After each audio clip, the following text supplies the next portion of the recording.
So this is part 2 of my Game Master RPG series. And the aim of all of these vlogs is to help you find your vision and your voice, to help you as a role-playing enthusiast create the best experience. It's my aim, regardless of system, and I enjoy a variety of role-playing systems. We are taking time out of real life.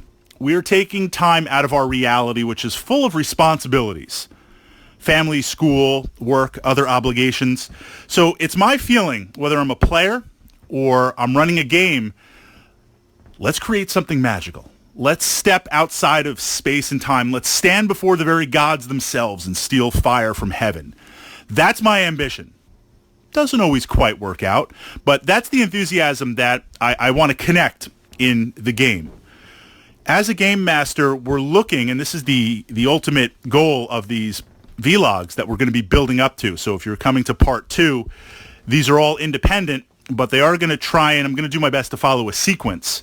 The ultimate aim is to free your vision and your voice and help you find your player personality, help you find the adventures, the encounters, the narratives that you want to run, so that literally your personality, what you bring to the table, excels.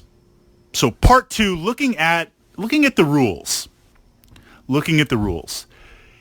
There are certain role-playing systems that are very, very, very complex by design. They're meant to almost recreate mathematical formulas and simulations. A great example of this, and I'm going to stay independent for systems for these podcasts. This way you can plug this info into any role-playing game, but we're going to kind of look at some examples here, setting up the rule structure. You could have something like Roll Master, which I love. It's a fantastic combat-heavy, combat-lethal RPG. But there are tables, there are charts, there are multiple roles. Combat is a very, very, very detailed affair. There are a lot of rules on there. Then you have something maybe middle of the road, although there is variation in there. If we look at the current, as of this podcast, D&D 5.0, it's got some good rules. It's got some bite, but they're pretty well streamlined, and for the most part, they flow one into the next. But if we go back in antiquity to ancient times and we look at advanced Dungeons & Dragons, and I love AD&D, it's occupied a tremendous part of my life, those rules are everywhere.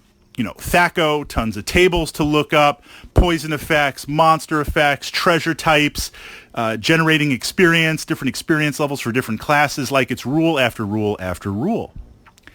And then there are some games like Paranoia, where the entire rule book is 100% optional, and if you have any knowledge of the rules for the game, you're a traitor to the computer, even though the computer is your friend, and you will probably be executed as a traitor. So approaching the system, the idea of the rules is not to have a gotcha moment for the players, is not to kind of beat them over the head. Likewise, as a player, the rules are not there for you to metagame and min-max and just become an ultimate munchkin and destroy everything out there. That's kind of killing the very narrative of us trying to create something. The rules are there to provide a language, a common language between players, the game master, and the narrative that you're running. And that's a descriptive language, that's an ability language, that's a way to resolve and approach encounters creativity. So rules create, in my mind, when I hear rules, I feel anxiety. Because rules imply that I need to memorize stuff, I need to master stuff. If I get it wrong, things are going to be critical. What are my players going to think? Are we wasting our time? And we're just not even going to go down there, because a role-playing game is supposed to be about creativity, not negativity on there.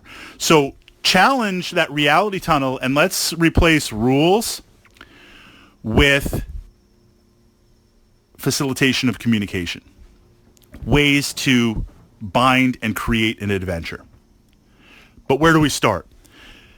The best way depends on your entry into a system. I would say the best way, and YouTube has brought up tremendous opportunities here.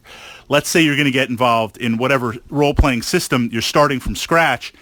It helps Same with board gaming, same with wargaming. If there's a tutorial, if someone can kind of take you through a couple of games or show you the ropes on there of how to run a game. And you're never going to pick up everything, but it's going to make the flow. It's going to make the flow of the game, whether that's running an encounter, whether that's character creation, whether that's running a narrative. That's the most important thing to grasp, kind of the sentence structure of how the game communicates. We want to grasp that flow on there. If you don't have someone that can take you through an adventure or teach you, hopefully much like this podcast, you just dial into YouTube and watch a couple of games. Get an idea of the flow. Get an idea of how the rules stack. Read the rule book casually. Or if there's a character creation guide, an adventure guide, however the rules are broken up, one book, multiple books, read it through with a casual feeling on there. And just try to see the order of the game.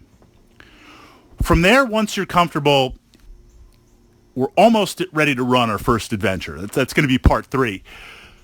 Run a demo adventure for yourself. The idea is to understand the flow. Create a character. Don't worry about optimization. Don't worry about getting it right or wrong. Create a character. Take that character through a brief narrative. Yes, you know what's going to happen, but we're just looking at mechanics. Have that character fight some encounters and see the pace of that. Look for the flow. Break it down of that flow chart. Here's what happens now, and next, and next, and next. That's going to make the rules organic. This is now feeding in, this approach to the rules now feeds into this idea of player personality and vision and voice.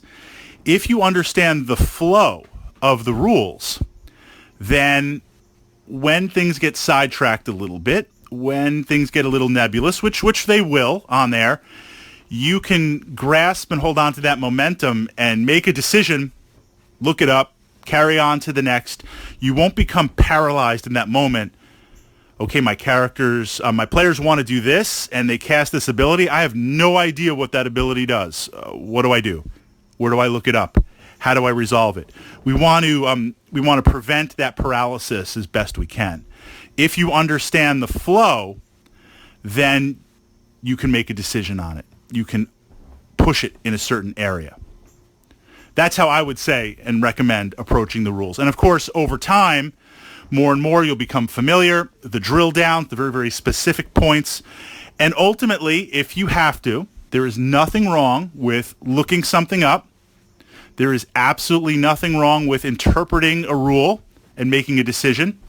And absolute worst case, it's a role-playing game. You're the world builder. You are the prime mover. You are the engine of the gods, of the universe. So if we don't know how to resolve a rule, we don't know where to look it up, we've even checked online, then make a decision and dice it off. Or make a house rule on there. And keep the game moving.